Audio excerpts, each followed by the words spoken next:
Hello,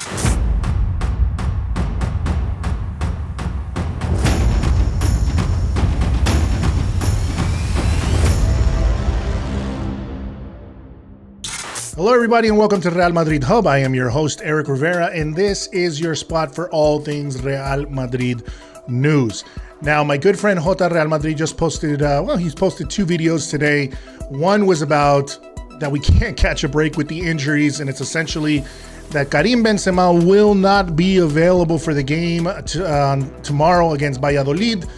And then it's still looking a little bit, we're still wondering if he's going to be available for Atalanta, which is kind of a scary thing, since essentially we don't have anybody else, don't have any other attackers besides, Mariano on the bench, who Zidane didn't want in the first place, and Hugo Duro, who is from Castilla, which I don't know if he's going to, give Hugo Duro many minutes, but we'll see. It will depend. But Atalanta is a team not to be taken lightly. And this is not great news considering how many injuries we already have and how some of the teams from Spain have fared recently in the Champions League. It's not looking good, but I'm not here to talk about bad news. I'm here to talk about some good news. Well, my good friend Jota just posted a video about a few hours ago about the news that we got last night from Josep Pedrerol from El Chiringuito. Now, I know a lot of you guys, some of you watch El Chiringuito, some of you may not. If you are part of the English-speaking world, El Chiringuito is a show in Spain which covers all the news about sports, and they focus on all the teams in La Liga as well as other Spanish sports from Spain, but the focus is always a lot to do with Barcelona, Real Madrid, and all the drama surrounding those two clubs, especially in the Cristiano Ronaldo Messi era, and more so now that Messi is potentially could be leaving, and the drama going on with Barcelona, and also the drama going on at Real Madrid with Sergio Ramos, and all the injuries and everything going on at Real Madrid. So it's part, I would say it's part journalism and it's part entertainment, and it's really carries over, I would say, most of it is 75% of it is mostly entertainment, 25% is journalism. But it's a lot of times there is good news that comes from there, and it's news that you start hearing echoed from other sources.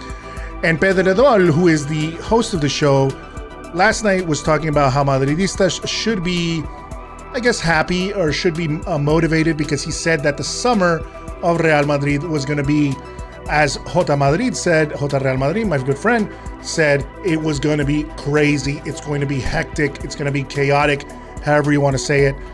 So here's, I'm going to move my hair over here a little bit.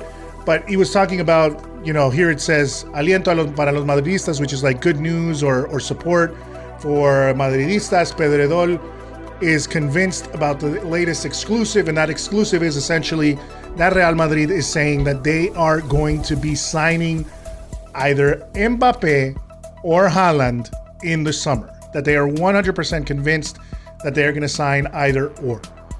We've heard a lot of things, obviously, about the finances at Madrid. We've heard a lot of issues with whether we're going to sell players, what are we going to do with certain players. There's been a lot of news surrounding finances with Real Madrid and transfers and people going out, people coming in, possibly people coming back from loan. There's a lot of news. So, what does this mean for Real Madrid? What does it mean that it's going to be crazy? So, essentially, I'm thinking, we know that the news that's been on everybody's mind for this entire week has been Kylian Mbappe and Haaland. Now, on Tuesday, everyone was talking about Kylian Mbappe. We all had our eyes on Haaland, and little did we know that Haaland was going to put on a performance just as good as Mbappe. He didn't get his hat trick, but it was another kind of, like I said, in the Spanish they say golpe en la mesa. It was him, showing the world, here I am also in the conversation.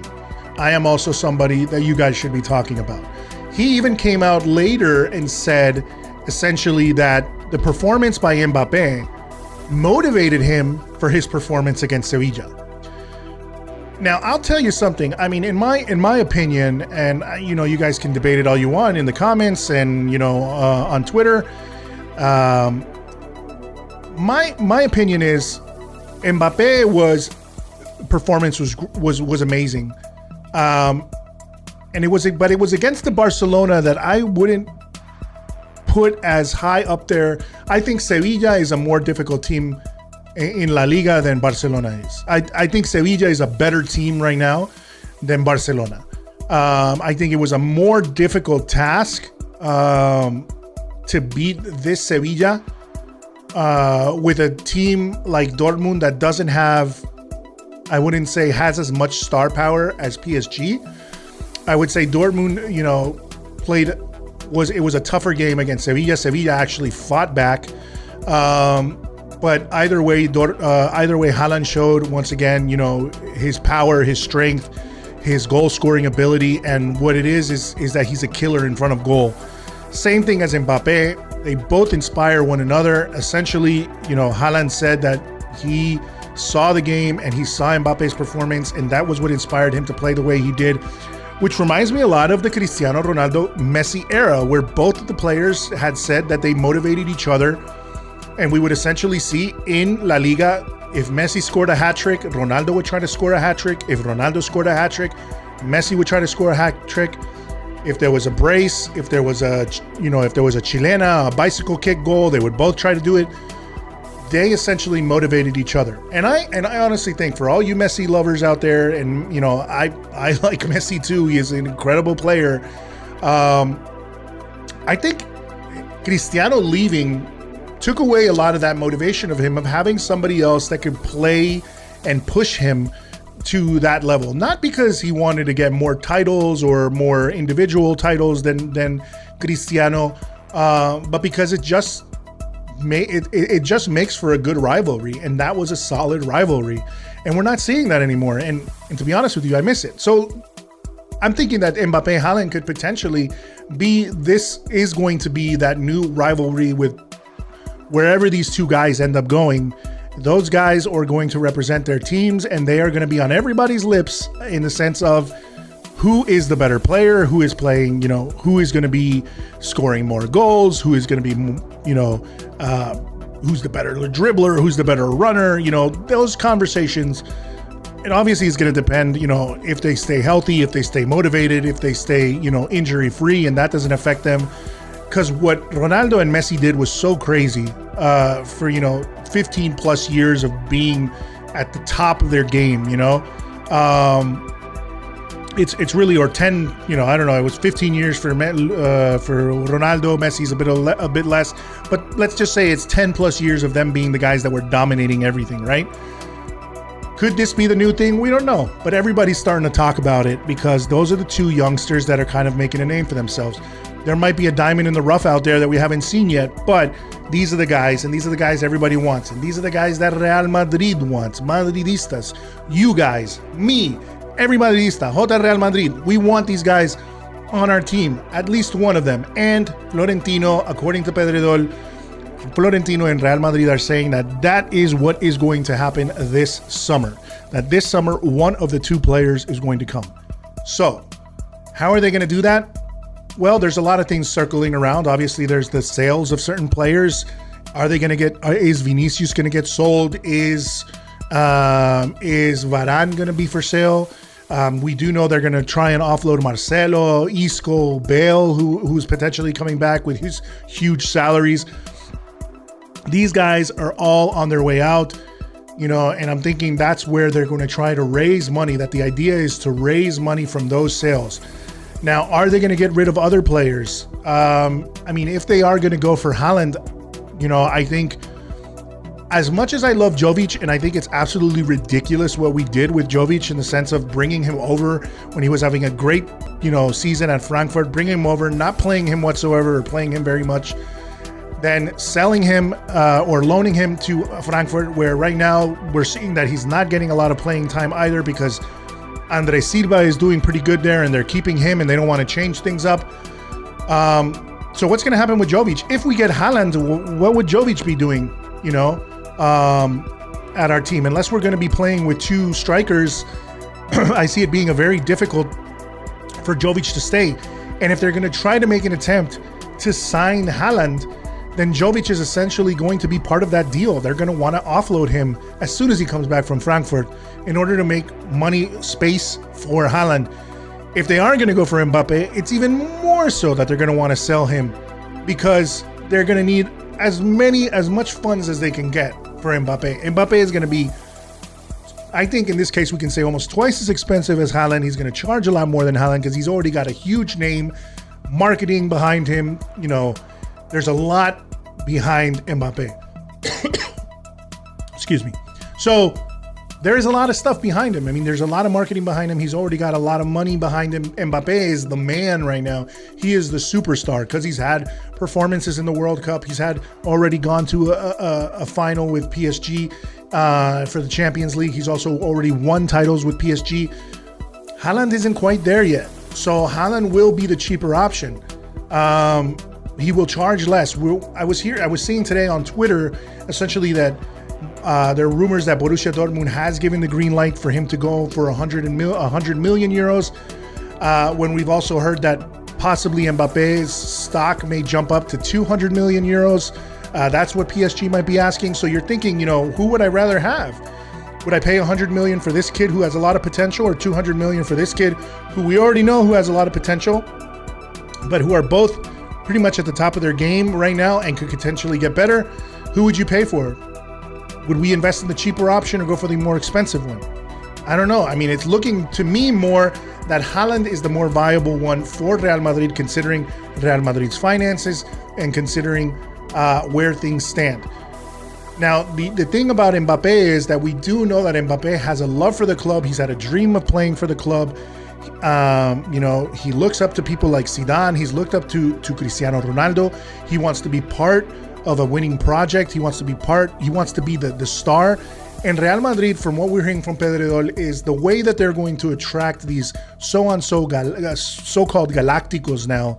The way they're going to attract these players is not so much with the money bags, because they can't compete with PSG and these other teams that have a lot of, you know, petro money, let's say, these petro clubs, as some people like to call them.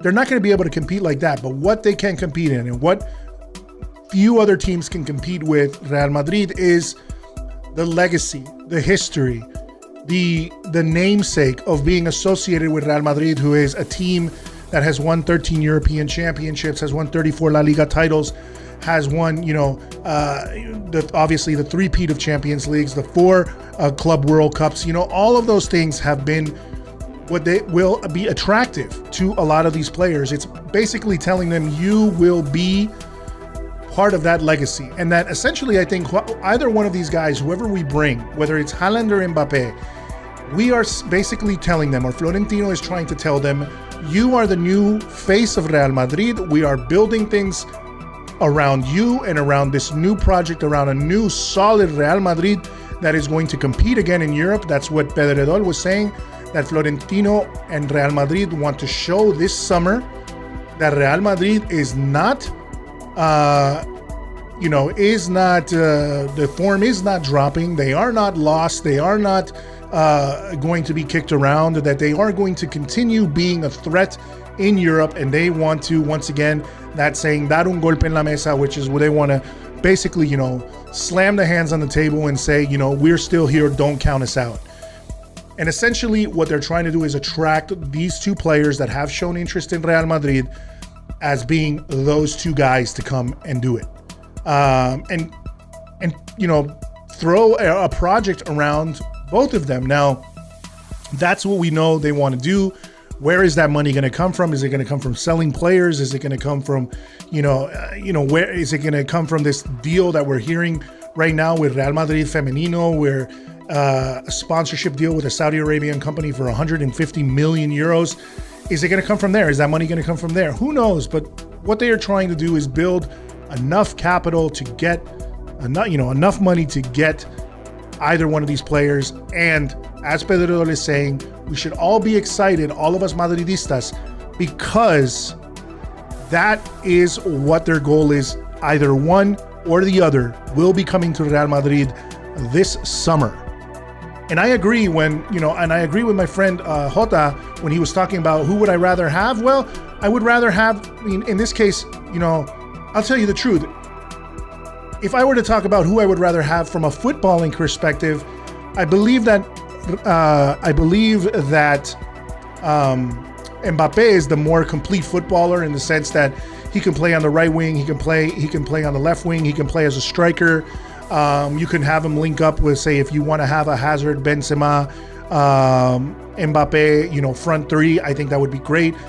But when it comes to having, or if you want to, take Benzema out of that equation and include Hazard and Rodrigo and Mbappe as the front three, I mean, they can all work. What happens with Haaland is that Haaland is your number 9 killer striker, which is essentially something I wouldn't consider Benzema more of that. Benzema is a great center forward in the sense, and he tracks back and he gets involved in the play more. I think Haaland is your killer in front of goal, and we've don't have that. And so from a footballing perspective, I feel like Mbappe's, right now maybe the better player, but he's also 2 years older than Haaland. Haaland is still growing. So is Mbappe. Who knows where their careers will take them. So they're both phenomenal. And I'm not going to say anything. I mean, I just personally like Mbappe more for what he can bring. But I think Haaland can bring he can bring goals, which is what we need. And if he's the cheaper deal, I would go with Haaland, And it seems like right now, like I said, Borussia had already, or the rumors are that Borussia has, said that they will let him go for 100 million. We know that he has a desire for Real Madrid, and they're going to try to court him. They're going to try to tell him what I was just saying is, tell him, listen, we want you to be part of this legacy. We want you to come over here and essentially be the new face of Real Madrid. That is what they're going to try to sell him on, and that is what Pedrerol is saying, that they are trying to sell him on the legacy of Madrid and being part of that legacy. Whether that's going to work or not remains to be seen. And who are we going to get? We don't know. And are we going to get one of them? Well, according to Pedrerol and according to, what we're hearing out of Real Madrid, apparently that is what it's going to be. They're going to get one or the other. But just like we always say, until we see a picture of either Mbappe or Haaland standing next to Florentino, holding up a shirt with their name on it after having signed a contract, and then putting on, that white jersey, marching out to the field in El Bernabeu, hopefully next year, and playing keep up, and playing with the ball and dribbling the ball right there in front of the, fans at El Bernabeu, we're not going to have anything set in stone. So that's what we have to wait on.